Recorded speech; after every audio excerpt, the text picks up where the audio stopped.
Assalamualaikum warahmatullahi wabarakatuh. Bismillah, alhamdulillah, wassalatu wassalamu ala rasulillah, Sayyidina Muhammad ibn Abdullah, wa ala alihi wa sahbihi wa mawala ma ba'dah. Pada pertemuan kali ini, kita akan melanjutkan bab Thaharah, yaitu alat-alat bersuci. Sebelumnya sudah saya jelaskan bahwasanya alat-alat bersuci itu ada 3. Ada air, debu, dan batu. Yang pertama, air. Ulama mengelompokkan air menjadi 3, yaitu thahir mutahhir, air suci menyucikan. Yang kedua, thahir ghairu mutahhir, air suci tapi tidak menyucikan. Yang ketiga, air najis atau mutanajis. Ini sebelumnya juga sudah saya jelaskan.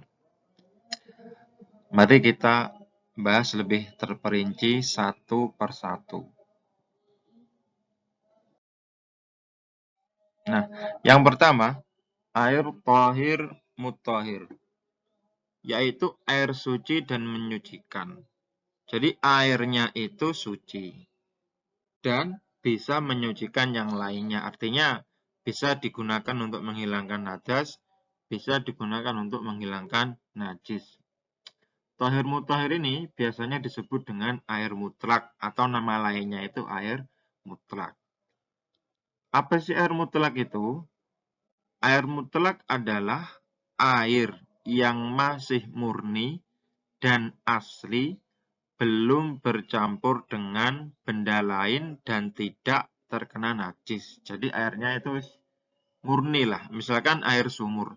Air sumurnya belum bercampur dengan benda lain, belum bercampur dengan kopi, belum bercampur dengan gula.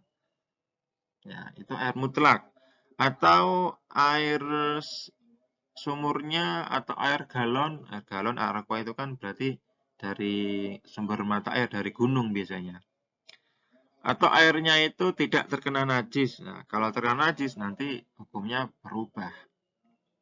Ya.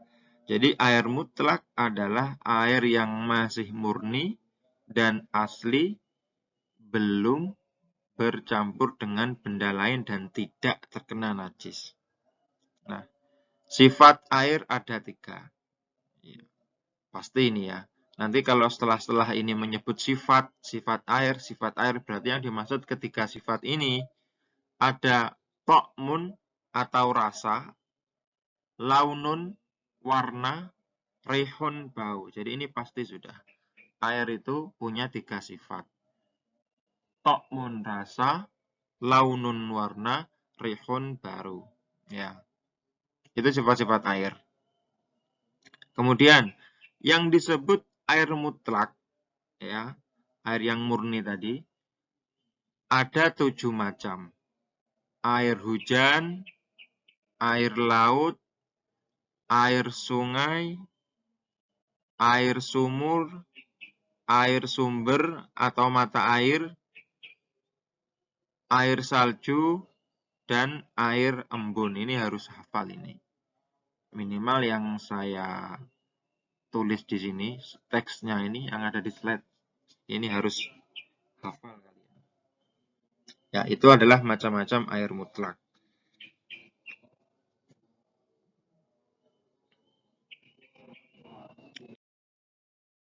Selanjutnya, nah, berdasarkan penggunaannya, air mutlak dibedakan menjadi 2. Mubah berarti boleh digunakan. Yang kedua, makruh digunakan. Makruh itu adalah lebih baik tidak digunakan. Tapi seandainya tidak ada, boleh tidak digunakan. Kalau tidak ada lagi, ya tidak apa-apa. Tetapi kalau ada yang lain, jangan menggunakan air makruh. Ya, lebih baik ditinggalkan. Nah, apa saja air makruh itu?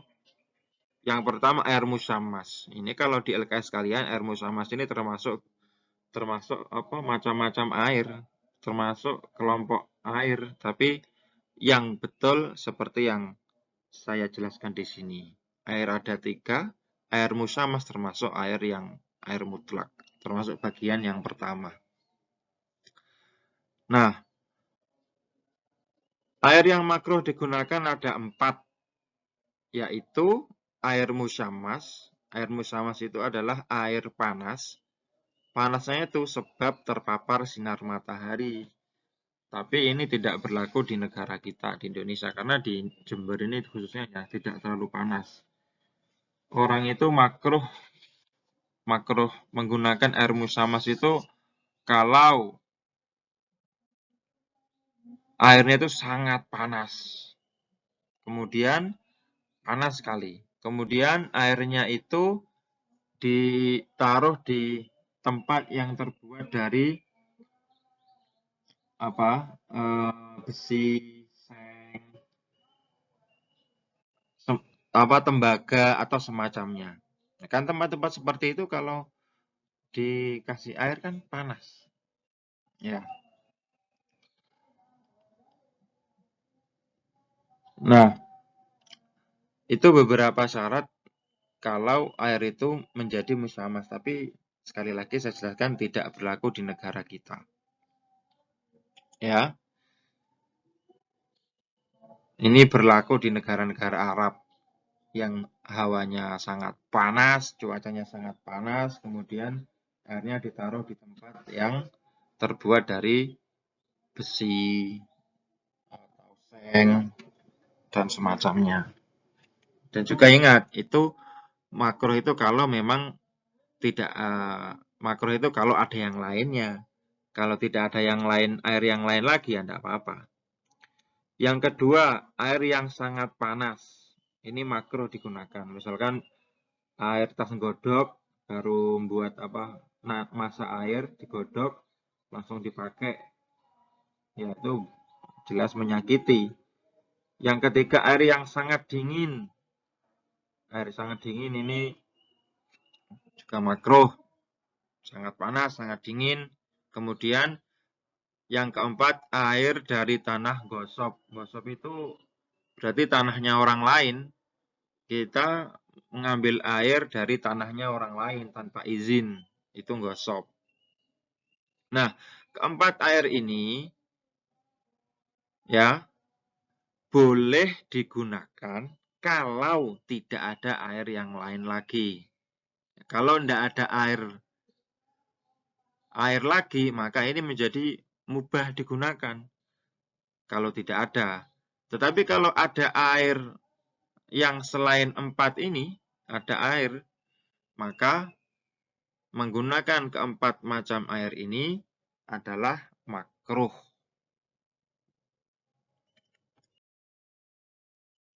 Nah, jenis air yang kedua. Tadi yang pertama suci mensucikan atau tohir mutahhir. Yang kedua tohir ghairu mutahhir. Suci tapi tidak menyucikan. Air suci tapi tidak menyucikan. Maksudnya tidak bisa digunakan untuk bersuci dari hadas dan najis. Airnya itu sebenarnya suci. Tapi kalau untuk menyucikan yang lainnya tidak bisa. Contoh air teh. Tandanya suci itu gampangannya bisa diminum lah. Bisa diminum atau kalau terkena pakaian, pakaian kita masih sah digunakan untuk sholat. Nah, air tohir ghairu mutahhir ini ada 3 macam, yaitu air mutaghayyir. Mutaghayyir itu adalah artinya yang berubah. Nah, air mutaghayyir adalah air suci yang bercampur dengan benda lain sehingga berubah sifatnya.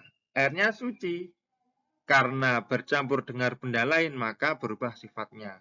Nah, saya tadi sudah mengatakan bahwasanya kalau sifat air itu ada 3, bau, rasa, warna.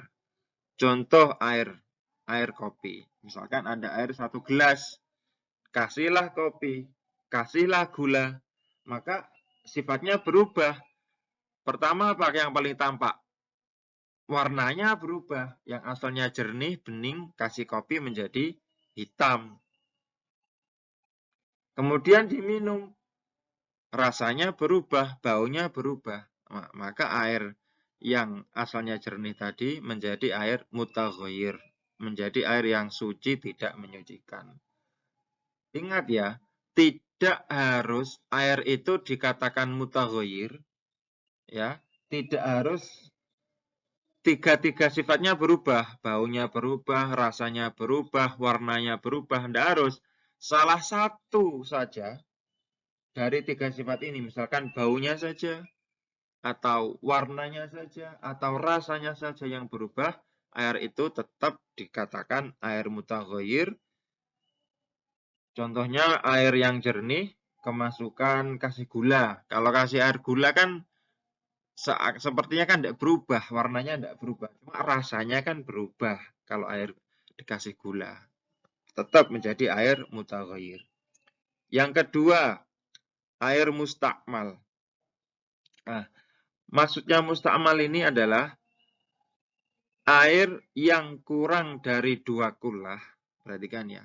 2 kullah itu kurang lebih ya. Ini bisa kurang, bisa lebih. Tapi kurangnya jangan banyak-banyak.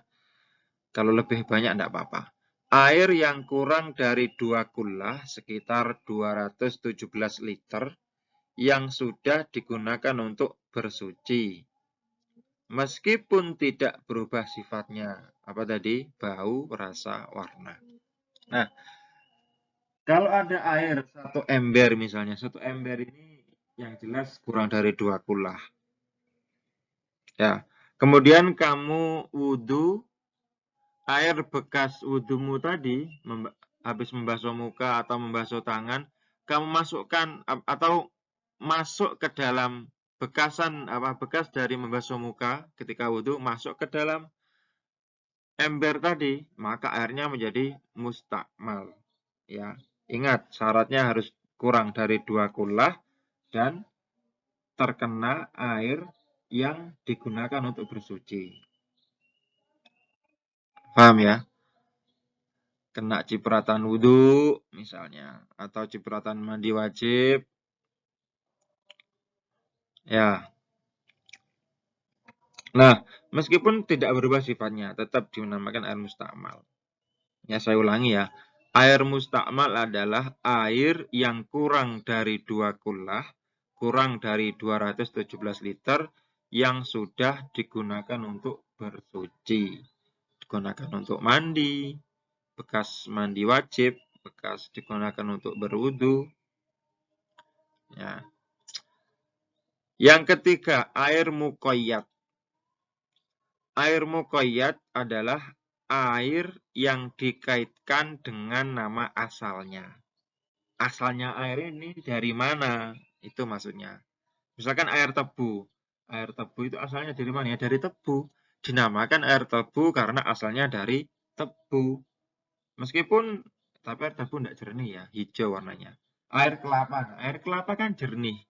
Kalau dari luar, kalau cuma dilihat kan nggak kelihatan. Sepertinya air biasa, air mutlak.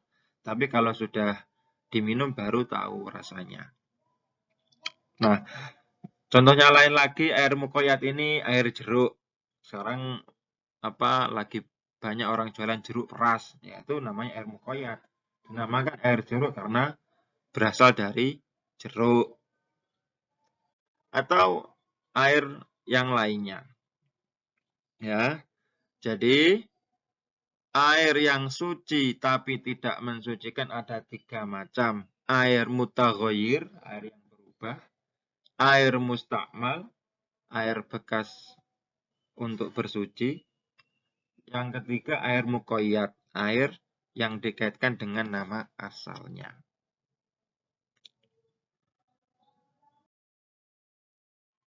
Nah, ini yang ketiga.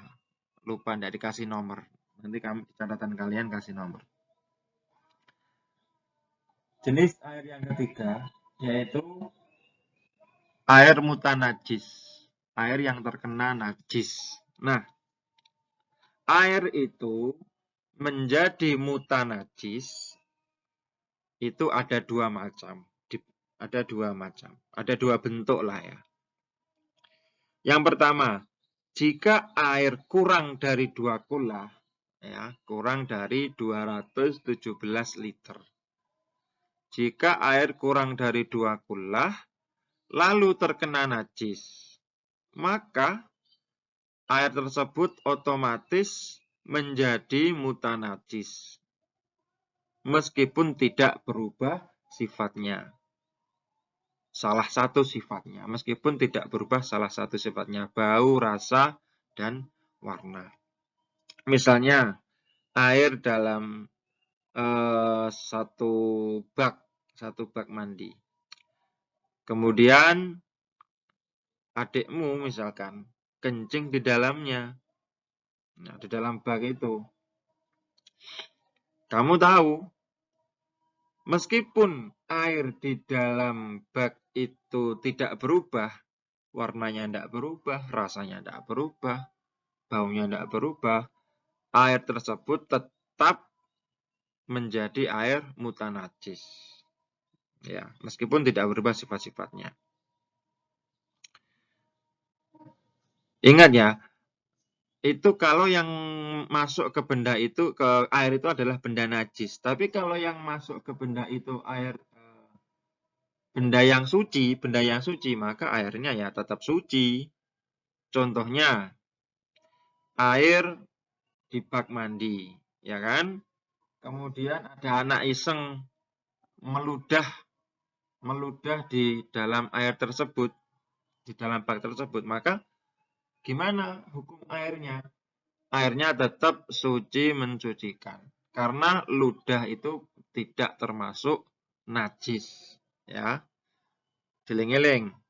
Air kurang dari 2 kula menjadi najis meskipun tidak berubah sifatnya jika yang masuk ke dalam air tersebut adalah benda yang najis.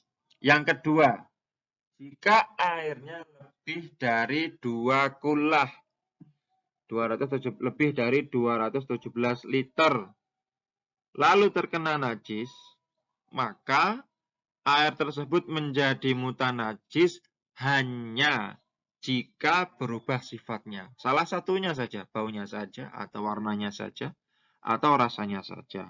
Contoh, air dalam kolam.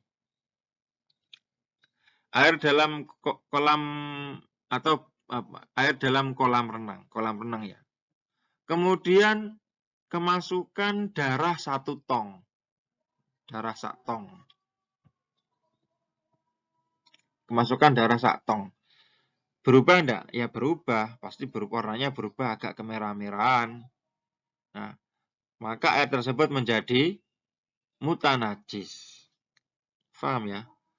Kalau misalkan kalian mandi di kolam renang. Mandi di kolam renang ya. Terus ada yang pipis di situ. Airnya menjadi mutanajis enggak? Ya kita lihat. Kalau berubah bau, rasa, warna, maka menjadi najis. Kalau tidak berubah, ya tetap suci. Ya, kalau yang kolamnya besar, yang pipis cuma 1 orang, ya tidak kira berubah. Pasti tetap, baunya tetap, rasanya tetap, warnanya tetap. Maka kalau tidak berubah, air tersebut tetap menjadi air yang suci, mensucikan.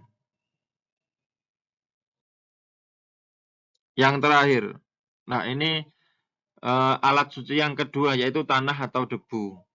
Debu ini digunakan sebagai pengganti wudhu hanya kalau tidak ada kalau tidak ada air ya, maaf. Kalau tidak ada air, maka kita bersuci menggunakan debu, astagfirullah, sebagai pengganti wudhu dan sebagai pengganti mandi besar. Nah, yaitu disebut dengan tayamum. Ya, ini hanya kalau tidak ada air. Alat bersuci yang ketiga yaitu batu. Batu ini digunakan untuk menghilangkan najis setelah buang air kecil atau buang air besar. Jadi sifatnya bukan sebagai pengganti ya. Meskipun ada air, kamu pakai batu boleh tetap suci. Caranya gimana? Misalkan kalau kamu habis kencing, persiapkan 3 batu 3 batu. Jadi tempelkan batu tersebut ke bekas yang dibuat kencing ya, alat kelaminnya, ditempelkan sampai kan meresap kan ya, Bu. Batunya harus kering ini, batunya harus kering. Batunya harus kering, ditempelkan, meresap, satu dibuang. Terus ambil batu yang kedua, ditempelkan, meresap, dibuang sampai 3 kali. Atau cari satu batu boleh, tetapi yang agak besar. Gimana caranya? Tempelkan satu sisi, sudah meresap airnya, tempelkan ke sisi yang lain. Jadi satu sisi yang sudah terkena najis itu jangan ditempelkan lagi, malah menjadi najis. Jadi sekali tempel, kalau sudah dilepas, ditempelkan ke sisi yang lainnya. Begitu terus sampai 3 kali. Saya kira cukup sekian. Ini sudah panjang, kurang lebihnya mohon maaf, semoga bermanfaat. Wallahu a'lam bishawab. Subhanakallahumma bihamdika asyhadu an la ilaha illa anta astaghfiruka wa atubu ilaik. Wassalamualaikum warahmatullahi wabarakatuh.